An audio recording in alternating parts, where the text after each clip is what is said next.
नमस्कार दोस्तों। अक्षर से मिलके अब तो अक्षर नहीं रहा, बन शब्द अर्थ मिलने पे अक्षर उदास है। मूरत गढ़ी गई है तो किस्मत चमक उठी, फेंका गया किसी पे जो पत्थर उदास है। आने को है बाहर अभी इंतजार कर, दुनिया के हर चमन में ही मंजर उदास। कमोबेश आज देश की स्थिति यही, और जो मूरत गढ़ी गई है उसका सच सामने आने लगा है। आज वो एक तानाशाह, एक भ्रष्टाचार की मूर्ति बन चुका है। कोई भ्रष्टाचारी मेरे बगल में बैठ करके मेरा ताप सहन नहीं कर सकता है। झूठ बोलो, बार बार झूठ बोलो, जो भी बोल सकते हैं सब झूठ बोलो, जहां भी बोल सकते हैं झूठ बोलो, जितनी बार बोल सकते हैं झूठ बोलो, किसी भी विषय पर बोलो तो सिर्फ और सिर्फ झूठ बोलो। एक ही काम, झूठ बोलो, झूठ बोलो, झूठ बोलो, बार बार बोलो, बार बार बोलो, बार बार बोलो, हर जगह पे बोलो और जोर जोर से बोलो। वाह मोदी जी, वाह वाह। वो किस तरह से भ्रष्टाचारियों को पालता है, किस तरीके से भ्रष्टाचारियों के साथ खड़ा होता है और भ्रष्टाचारियों के खिलाफ बोलने वाले को वो रावण बताने लगता है। आज यही हो रहा है। आज भारतीय जनता पार्टी ने एक वीडियो जारी किया और उसमें राहुल गांधी को एक रावण के रूप से दिखाया, और जब उसने रावण के रूप में दिखाया तो भूल गए कि रावण के कृत्य किसमें है, क्योंकि रावण एक राजा था। और राजा कौन है आजकल? नरेंद्र मोदी। और वो जिस तरह से व्यवहार करता था, लोगों के हक छीनता था, लोगों को डराता था, लोगों के साथ में किस तरीके से हमला करता था, और जो सच बोलता था उसको किस तरीके से मार करके और तरीके से जेल में डाल देता था। आज भी वही हो रहा है।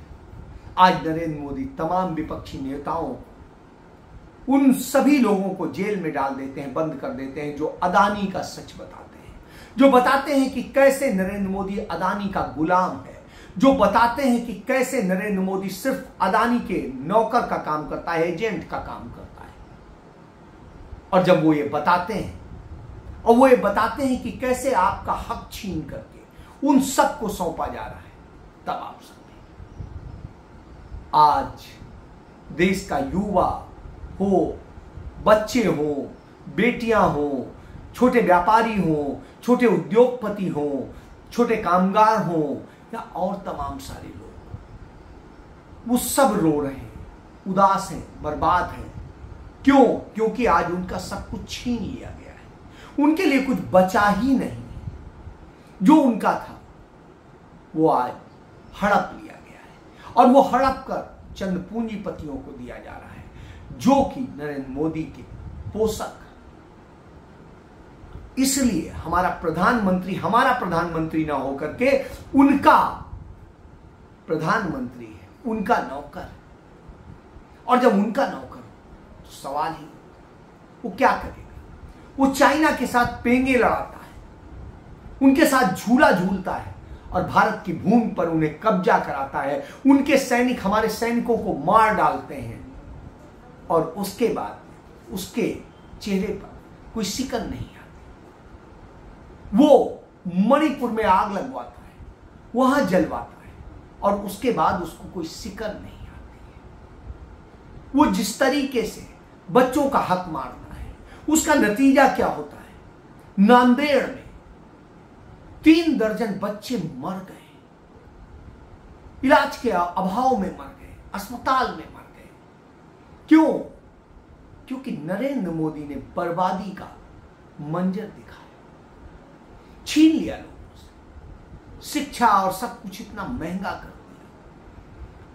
जो आ रहे हैं बच्चे, नीट करके आ रहे हैं, वहां भर्ती हो रहे हैं, उन सब की स्थिति क्या है? इतनी बड़ी फीसें हैं कि सामान्य तौर पे दे नहीं सकते। तो जो बच्चे आते हैं वही रईस बच्चे आते हैं। जो कुछ करना नहीं चाहते, जो पैसे के बूते खड़े हो। तो नरेंद्र मोदी यह छीन रहे, और जब इनके खिलाफ कोई आवाज बनता है तो उसको गिरफ्तार कर लिया जाता है। राहुल गांधी का आपको याद होगा किस तरीके से एक फर्जी केस में उन्हें कन्विक्ट किया गया, क्योंकि उन्होंने सच बोला था। आज किसानों का हक मारा जा रहा है, किसान आत्महत्या करने को विवश है, बागवान आत्महत्या करने को विवश है, सबको बर्बादी में जब ढकेला जा रहा हो, उस स्थिति में आप कल्पना करें क्या हो।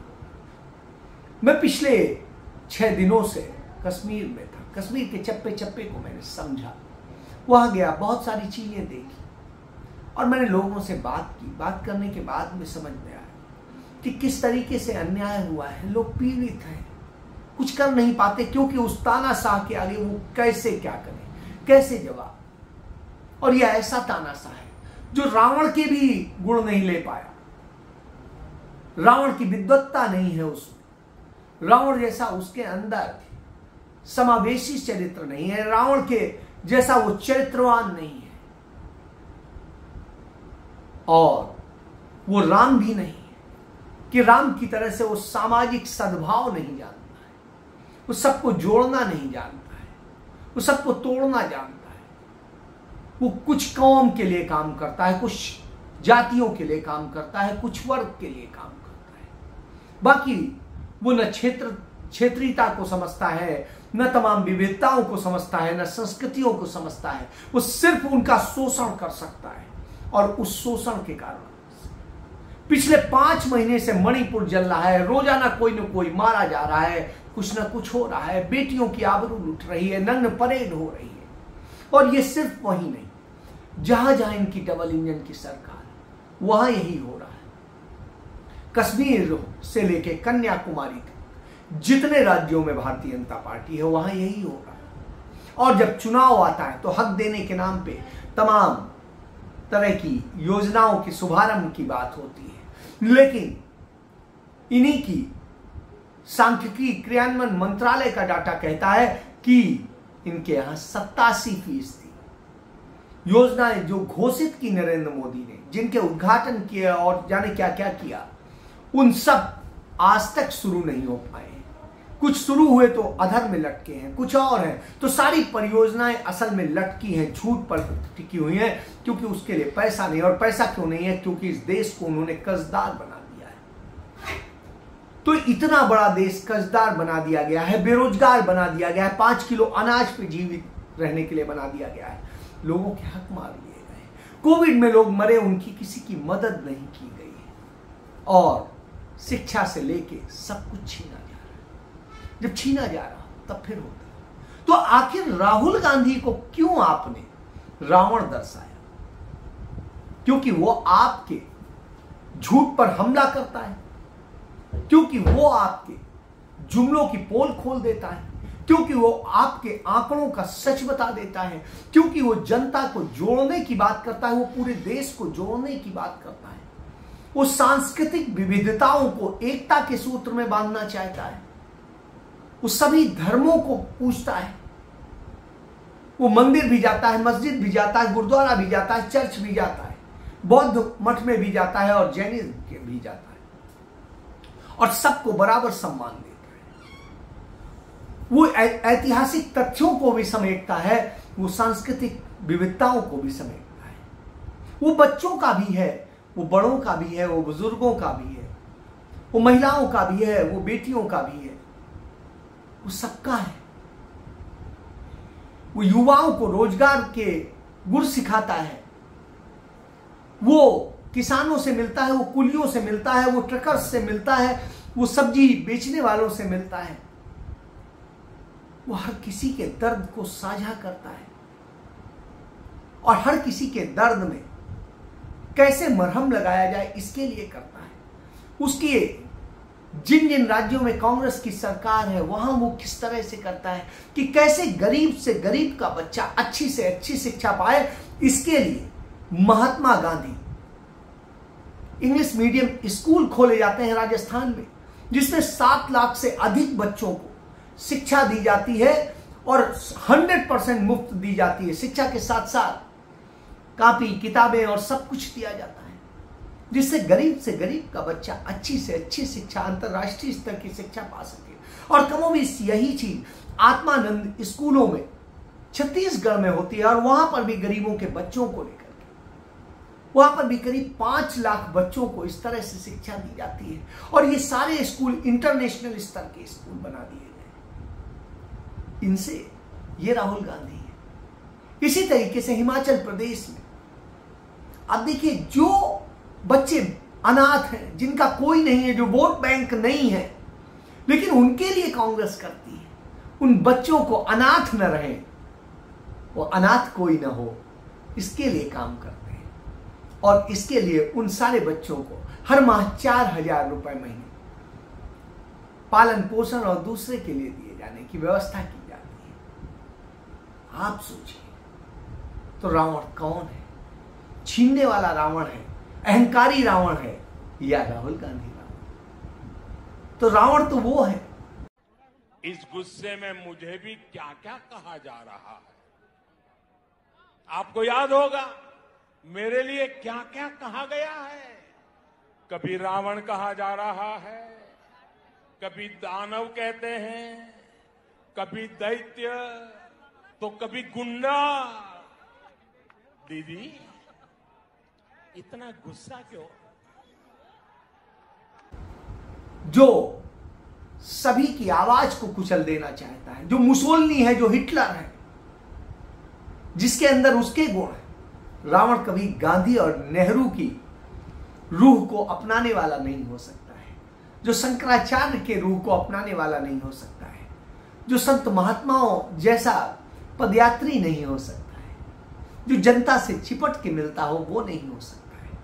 तो रावण तो असल में आप, और आपके चरित्र का प्रमाण खुद सुप्रीम कोर्ट में वह उस डॉक्टर महिला का एफिडेविट मौजूद है।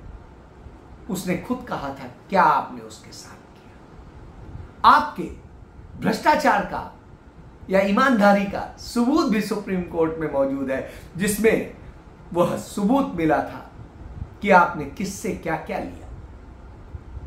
आपके सबूत तो बहुत सारे मौजूद हैं।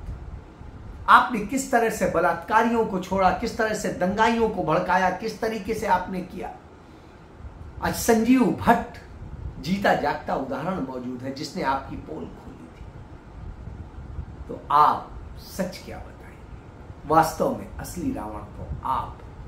राहुल गांधी तो राम भी है, रावण भी है, नेहरू भी है, गांधी भी है, और वो संत भी है। तो उस संत को आप यदि रावण कहते हैं तो सबसे बड़े भ्रष्ट, झूठ और न जाने क्या क्या वाली पार्टी, जो भारतीय जुमला पार्टी भी हो चुकी है, भारतीय झूठी पार्टी हो चुकी है, भारतीय करप्ट पार्टी भी हो चुकी है, भ्रष्ट जनता पार्टी भी हो चुकी है। क्योंकि सारे भ्रष्टाचारी आप ही के संरक्षण में पड़ते हैं, और जो आप पर आवाज उठाते हैं उन पर आप झूठे भ्रष्टाचार के आरोप लगाते हैं। इसलिए सच को जानना बेहद जरूरी है कि आखिर रावण है कौन। जनता इसको जानने लगी है। जय हिंद।